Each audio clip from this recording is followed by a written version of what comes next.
Let's start with Never this. did. In my opinion, why they lost the final, you lost the final because you never turned up for it. You never did. In my opinion, you showed. Oh, I love Mark. Well, nah, that's a lie. I don't love Mark Goldbridge, but he does have. I have a headache. He does have reasonable takes from time to time, being a Manchester United fan. And in terms of this narrative of we lost the final because we didn't play well, or what did he say exactly?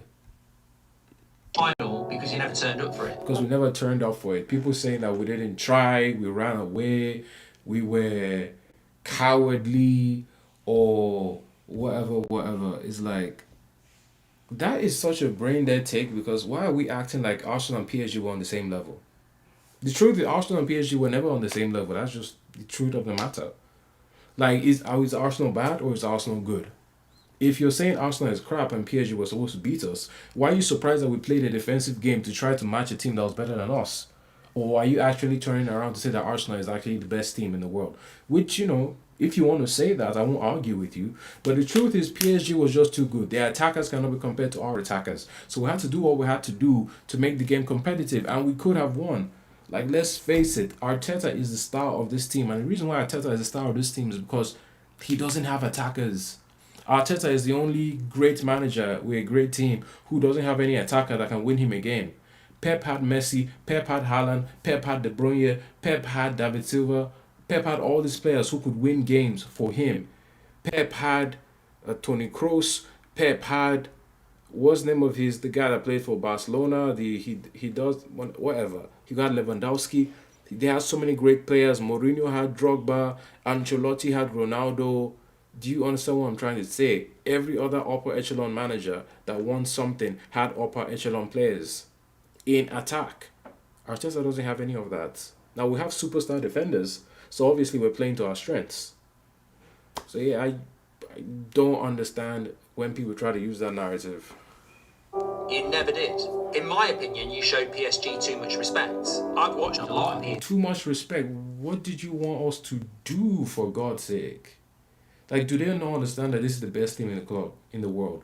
Do they not understand that they've spent God knows how much money? Like, they're not a regular club. They're state owned. We're playing against the Empire. Like, this is Star Wars where the rebels, we're playing the Empire. They have all the funding. What do you expect? PSG over the last 2 years. Villa gave them a really good game at Villa Park. Bayern Munich. So what was the result? Do we want to give them a really good game or do we want to win a match? Because what's the point? Gave them a very good game over 2 legs, which Arsenal had beaten in the past. Liverpool gave them a good game. PSG. Liverpool lost 4-0. What are we talking about? Every team he mentioned lost to PSG. Badly. They were embarrassed. Even Bayern, I know Bayern technically wasn't embarrassed, but they conceded 5 fucking goals. We are not this, we're going to dominate you and make you look stupid, that you can get at them. That's the shame for Arsenal. Not losing on penalties. Anybody can lose on penalties. And Gabriel and Eze are not responsible. It's a penalty shootout. Anything can happen. Over 120 minutes to not really do anything apart from the Havertz shot. That would be the disappointing. Hello, I think we've had enough of this, but you get my point. People are just yapping for no reason, just chatting nonsense. All right, let's see what these sons of bitches are saying. So no, unfortunately, Arsenal shut PSG down. They showed that you can take the best attacking team in Europe and you can nullify them. I agree. Except for one moment, and you can come within 2 quite bad penalties of beating them and winning the biggest game in club football. Agree. So no, unfortunately, I don't think Arteta will look back at this and think, if only I'd been more expansive, I would have won. I think he will see in it, like James said. Arteta, what Arteta is taking away from this is exactly what he's supposed to take away from it. Give me 1 second. There was a quote he had with there's a quote he gave with Fabrizio Romano where he said that we're going to look for attackers like the ones PSG has that has like individual quality, something like that. So Arteta has taken something away from this game. And what he's taking away is what people have been saying for years, that we need superstar attackers. It's not rocket science. It's a great team. It's solid. The foundation is incredible. From defense, our goalkeeper, our defenders, our midfield, that spine is strong. Do you know where the problem comes up? The problem comes with our attackers, and Arteta already knows that. Okay, I'm done with that. Let's see what was some. I don't feel like doing this one, but like sure, let's do it. Question: who makes it into your Mount Rushmore of avatars? I do have a couple honorable mentions. Let's hear So him the out first first. one's going to be easy. It's going to be Aang. I Of don't think I gotta course. explain it, but having to bring peace in the middle of a war within Of 3 course. months, all before Hitler and his army become Kryptonians at the age of 12, is a pretty wicked feat for an avatar. Next one is undoubtedly Kyoshi. Not only did she bring I peace and was agree. one of the strongest I avatars agree. ever, Most she was iconic also the avatars. longest living avatar. She maintained peace for 200 years. The biggest world issue came with Jin the Conqueror because he tried to conquer everything. But if it wasn't going to be here, she was going to kill him anyway to reestablish peace. Next one to me is Avatar Solo. And this is when you've lost me. I personally don't acknowledge everything after Avatar: The Legend of Aang. I don't acknowledge Korra, and I also don't acknowledge this movie at all. I don't even want to accept it. So my list will be very simple. I agree with his first two. Avatar Aang, the GOAT, the prodigy, the greatest of all time. Mastered the elements at the age of 12, fought Ozai at the age of 12. Incredible. Plus, he was also a master bender and a prodigy of every other one. Unlike some people we know. Insert picture of Korra. Then, I agree with Kyoshi as well, one of the most powerful avatars of all time. Lived for an incredibly long time. Didn't just, that by the way, that didn't happen by accident. She found a way to give herself some pseudo immortality. So Kyoshi is obviously a badass. Next, maybe I'll say Yang Chen. I'm grasping at straws here. There are not many people for me to choose from. But let's say Yang Chen. Then finally, do I have a fourth avatar I want to put there? I don't know. Maybe Korok? No, it can't be Korok. It can't be Roku. Fuck me, shit. I don't know. A fourth one? A Mount Rushmore? I also don't acknowledge Avatar 1, if you were wondering why I didn't put him. I don't acknowledge him. Like, I don't acknowledge everything after Atla. I'm sorry, I don't care. Alright, let me see.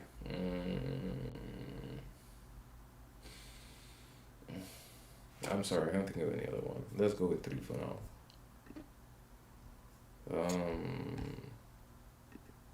This guy looks like an ugly woman.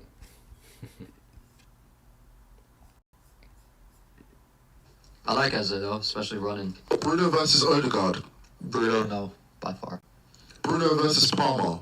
Bruno. You know, another time I would say Palmer. Palmer can eventually, but not now. Bruno versus Foden. Bruno. Bruno.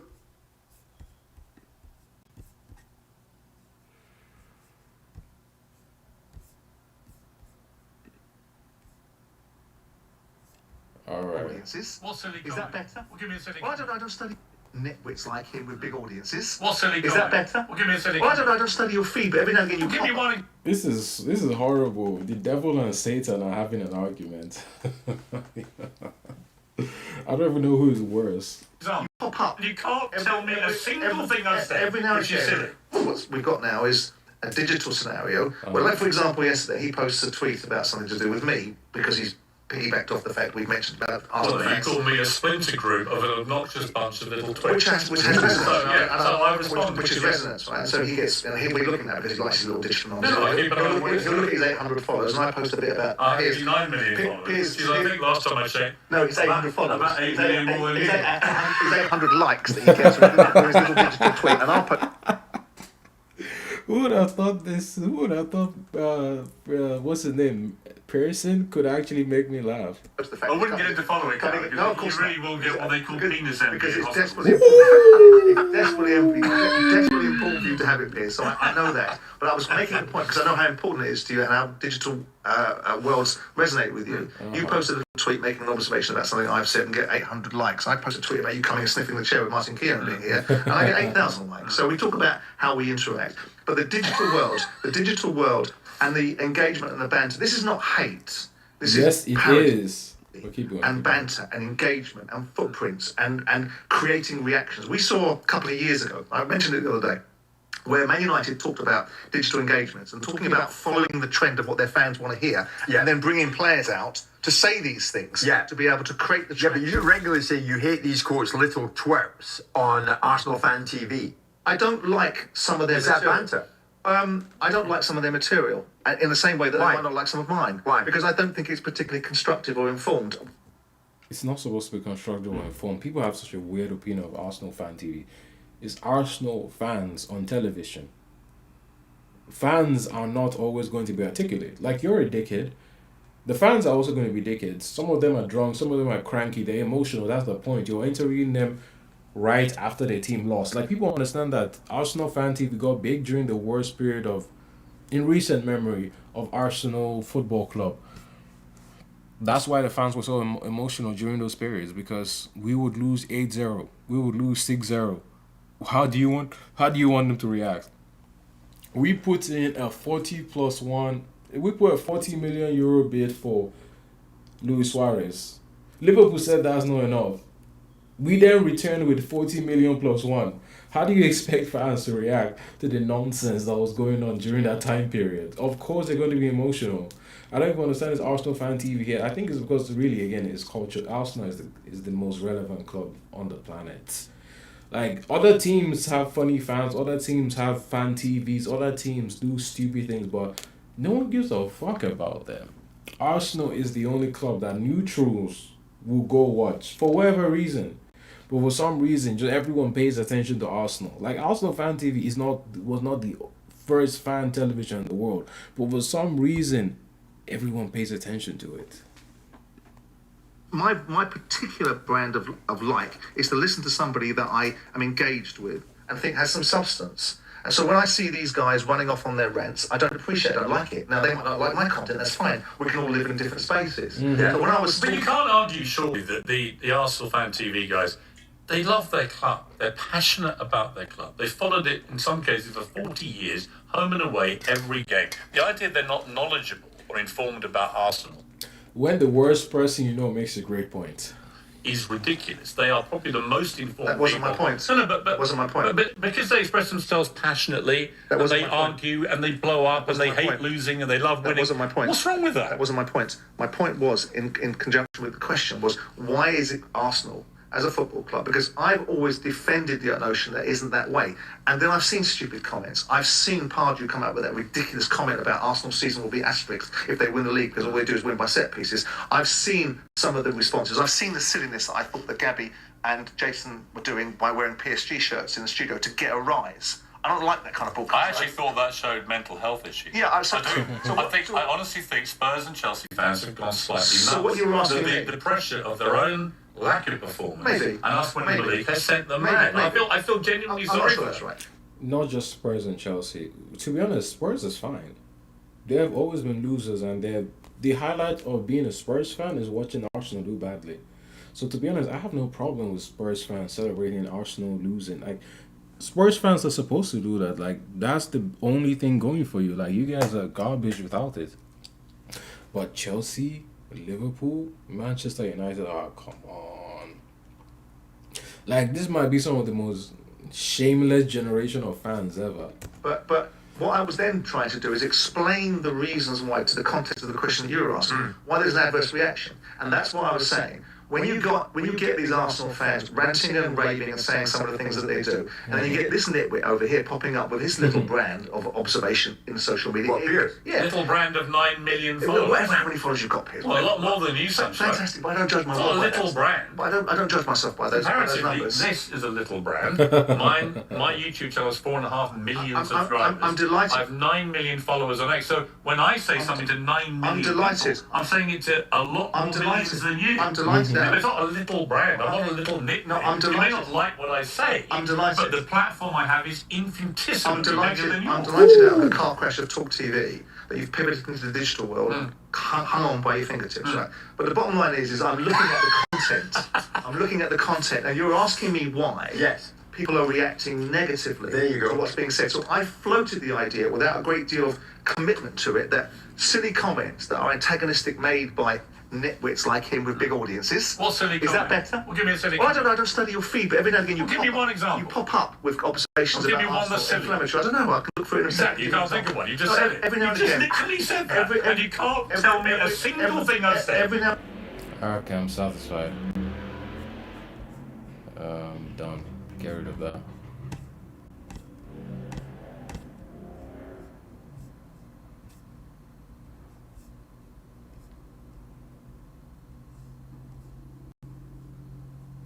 Potentially leaving Aston Villa. I'm sure Villa will try. Rodgers come in would take the shirt. I'm pretty confident of that. Morgan Rogers, there's been a lot of talk about him potentially leaving Aston Villa. I'm sure Villa will try and keep hold of him, Wow. especially with the Champions League campaign to come. Yeah. But there have been links with Arsenal. So should Yeah. he stay or go? Well, I think Morgan Rogers is an interesting one because probably when you look at the Premier League, if you was at one of the top clubs, would you take him? Yes. I think all the top clubs would love to have him in their squad. Liverpool, man, like they would all love to have him. Can you get him out of Villa? You know, that's... Yes, we can. Morgan Rogers to Arsenal. I'm happy with the signing. I think it's a step forward. I think it's an improvement on the left wing. And in fact, somebody said something interesting. I was watching a TikTok. I forgot his name. I think Prince NK or something. He said something interesting. Sorry, it wasn't him. It was someone else who said something interesting. Anyway, I forgot. Someone did. And they said that Desiree Doué is the new Di Maria. And it was Rupik. Then he talked about how Di Maria changed the game for Real Madrid when they placed him in the midfield because, you know, he's both athletic and he's technically sound. I love his definition of technically sound. He said technically sound is the ability to repeat your footballing technique throughout the game regardless of how fatigued you feel. I think that's one of the best ways anyone has ever described it. That level of quality, that level of athleticism, and that level of consistency in the midfield, in a place that usually doesn't have people who have both, made a massive amount of difference.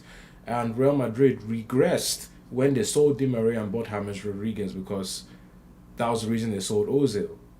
And James was the worst version of Ozil, so that was just a dumbass Galactico buy. Not the point of this video.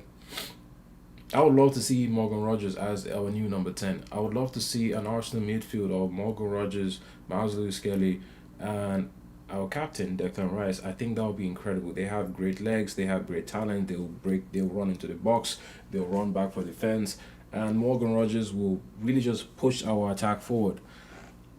The only slight thing I'll say is that I don't think Morgan Rogers is... I don't think he's Xabi Alonso. I think there's a difference between a player kind of like Rice who kind of breaks down an attack by just running forward and going past everyone. And I think there's a difference between a player like that and a player like David Silva who is a little bit more intricate and creative and, you know, breaks passes, like plays, just orchestrates everything, kind of like Kevin De Bruyne, kind of like Xavi Hernandez, even Danny Ceballos when he played for us, Isco. They like, you know, there's a difference between the players who are just athletic and gung-ho and the players who actually create an opening. We don't have that. We used to have that with Odegaard a few years back, but clearly he's regressed. Odegaard is neither a number 10 nor number 8 because as a number 10 he's not creative and as a number 8 he's not athletic, so he's not really doing anything on the pitch. He's just passing sideways. Appreciates the trophy. Passing sideways. He can be on the bench, it's fine. We need a deadly attacker, a deadly creative player. And at the moment, we're not looking at anyone like that because Morgan Rogers is not going to give us that. Kurpi is a striker. I hope we get a striker. Alvarez is a striker. We need somebody in midfield that could give us creativity, especially when we face a low block. Because that's the reason why we lost to PSG. They had that creative spark. And that's why we gave away the penalty. Kvaratskhelia is that player. Dembele is that player. But really Kvaratskhelia. We need somebody like that. And I was thinking, I've been racking my brain. People have been saying Kenan Yildiz from, what do they call it? Kenan Yildiz from Juventus. I absolutely agree. I wanted Yildiz last year. I think he's a great player. I don't know if he's injury prone. I heard a few whispers about him, you know, having a knock here or a knock there, and maybe he's not recovering well. I don't know, so I'm a little bit worried about him. The other player that I think might be a great option is Nico Paz. I'm hoping Mourinho fucks it up with Nico Paz. I feel like Mourinho might just mess it up and overlook his talent. And if he does, I think we need to go get him. But on a side note, Soberslai wants to leave Liverpool. Apparently, he's running down his contract. Now, I think he's there for 2 more years. But Liverpool have learned their lesson. They lost Konate, they lost Trent, both for free. There are rumors that saying Real Madrid might come and take him for free soon. But I think Arsenal should go in for him. I think in midfield of Soberslai, Miles Lewis-Kelly, and Rice would be incredible. But the thing about if we have that hypothetical midfield is that we will be building a team like Liverpool, Klopp's Liverpool to be specific, and in order for a team like that to work, we need deadly attackers. Saka is a great winger, but he's like a great defensive winger. So that's also a weakness, creativity, because our midfield is filled up with runners. Our right winger is also a runner. So then he leaves our left wing and our striker. We clearly need a better striker, that's for sure. But then we also have our left winger problem. Can Morgan Rogers do that? No, I've already explained the kind of player Rogers is. He's a runner. He's breaking down the lines with his directness. He's shooting from distance. He's not an Eden Hazard. He's not breaking down a player, breaking down the defense and making a pass. That's a whole other thing. But anyway, yeah, for this particular window, I think we really need a creator, more than a defender, more than a right back. Technically, even more than a winger, I think we need a number 10.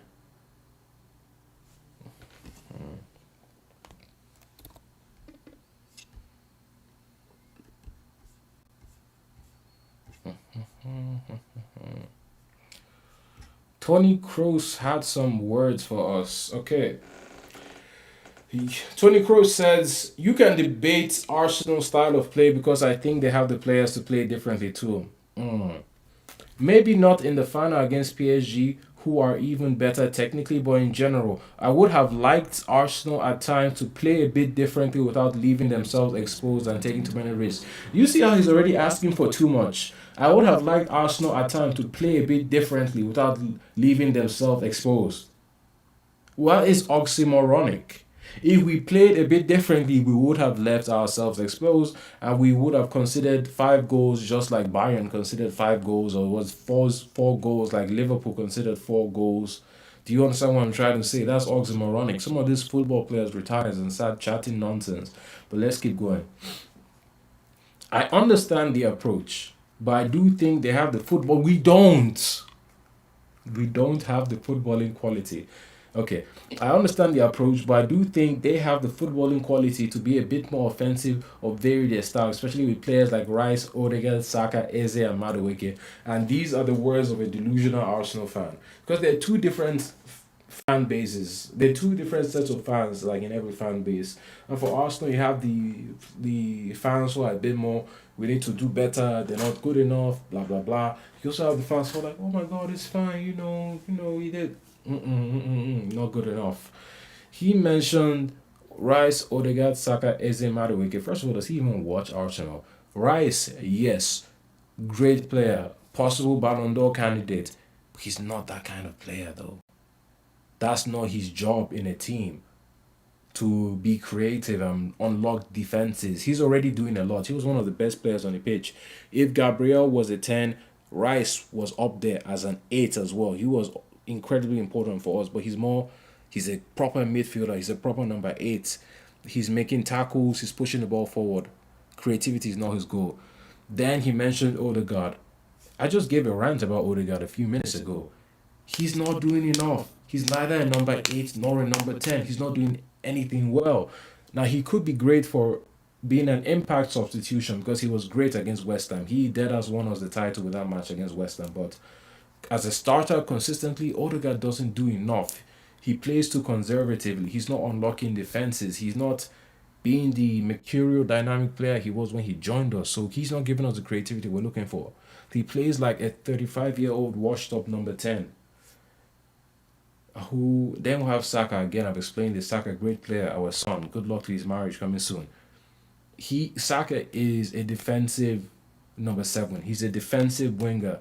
He's a great player. He has great technical ability, but his most consistent skill and thing he gives to the team is his energy, his help defensively.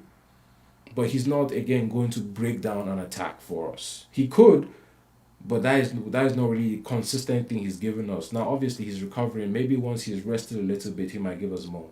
Eze, nonchalant and inconsistent. Nonchalant and inconsistent. And Eze is close. Eze is like, I don't want to call him a fox in a box, but he's kind of a guy who just does things when he's in the 25-yard box.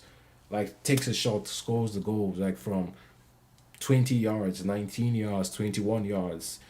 He's not a number 10 in the sense of controlling the play, getting everyone in the position, spraying the ball. Like he can do that, but again, not consistently. Then Madueke.